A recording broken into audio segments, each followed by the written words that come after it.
ദേവക്ക് ഇപ്പം വ്യക്തിയെ തോപ്പിക്കണം, അതാണ് പ്രശ്നം. എന്റെ ലക്ഷ്യമോക്ക് അർത്ഥനാരീശ്വരി വേഷം ചെയ്താൽ പൊളിക്കും. ദേവിയുടെ വേഷം കെട്ടിക്കാൻ. ഹലോ ഗൈസ്, അങ്ങനെ നമ്മുടെ ഉപ്പും മുളകും പ്രേക്ഷകർക്ക് വീണ്ടും തിരിച്ചടി. അതേ കൂട്ടുകാരെ, നമ്മുടെ ലച്ചു തിരികെ വന്നപ്പോൾ ആര് പോയി? നമ്മുടെ സ്വന്തം സിദ്ധു അളിയൻ. രണ്ടുപേരും കൂടി ഒരുമിച്ച് ഇനി എന്നാണാവോ നമ്മുടെ ഉപ്പും മുളകെ പാറമള വീട്ടിൽ എത്താൻ പോകുന്നത്? എന്തായാലും ഇന്നത്തെ എപ്പിസോഡിൽ നമ്മുടെ ലച്ചു ഉണ്ടേ. അപ്പൊ ലച്ചു നമ്മുടെ പാറക്കുട്ടിയായിട്ട് വരികയാണ്. അപ്പൊ പാറക്കുട്ടിക്ക് ഭയങ്കര വാശി. അതായത് സ്കൂളിൽ പാറക്കുട്ടിയുടെ ഒരു ഒറ്റ ശത്രുവുണ്ട്. ആ ശത്രുവിനെ എങ്ങനെയും തോൽപ്പിക്കണം. അപ്പൊ നമ്മുടെ യൂത്ത് ഫെസ്റ്റിവൽ വരുവാണേ.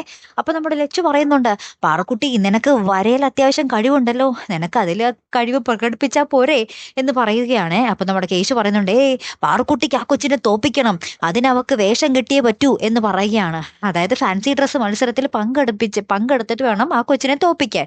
അപ്പൊ ആ ഒരു വാശിയിലാണ് നമ്മുടെ പാറക്കുട്ടി.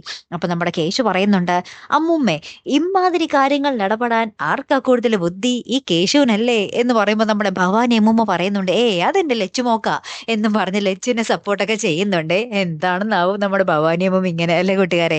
ഏറ്റവും ലാസ്റ്റ് ഉണ്ടല്ലോ നമ്മുടെ കേശു ഒരു ഇത് പറയുന്നുണ്ട്, അർദ്ധനാരീശ്വരി അത് അവതരിപ്പിച്ച പ്രൈസ് ഉറപ്പാ എന്ന് പറയുകയാണേ. അപ്പൊ നമ്മുടെ ഭവാനി അമ്മൂമ്മ പറയുന്നുണ്ട്, അതൊന്നും വേണ്ട, ദേവിയുടെ വേഷം കെട്ടിക്കാം എന്ന് പറയുന്നുണ്ട്. അപ്പൊ തന്നെ നമ്മുടെ ലച്ചുവും കേശുവും കൂടെ പോയിട്ട് അതിന് വേണ്ട, ആ വേഷത്തിന് വേണ്ട സകല സാധനങ്ങളൊക്കെ കൊണ്ടുവരുന്നുണ്ട്. കനകാന്റി ഒരുക്കുന്നുണ്ട്. ലാസ്റ്റ് കനകാന്റി നമ്മുടെ പാറക്കുട്ടീനെ മുറി കയറ്റിയിട്ടാട്ടോ ഒരുക്കുന്നേ. മുറി പൂട്ടിയിട്ടിരിക്കുവാണ്. അപ്പൊ മുറി തുറന്ന് നമ്മുടെ പാറക്കുട്ടീനെ നോക്കിയിട്ട് നമ്മുടെ കേശുവും ലച്ചുവും ഭവാനിയമ്മും ഇങ്ങനെ അന്തം വിട്ട് നമ്മുടെ പാറക്കുട്ടീനെ നോക്കി നിൽക്കുന്നുണ്ടേ. എന്താണാവോ നമ്മുടെ കനകാന്റി അവിടെ ചെയ്തു വെച്ചിട്ടുണ്ടാവുക, അല്ലേ? കാത്തിരിക്കാട്ടോ. അടുത്തൊരു വീഡിയോയുമായി വരുന്നത് വരയ്ക്കും ഗുഡ് ബൈ.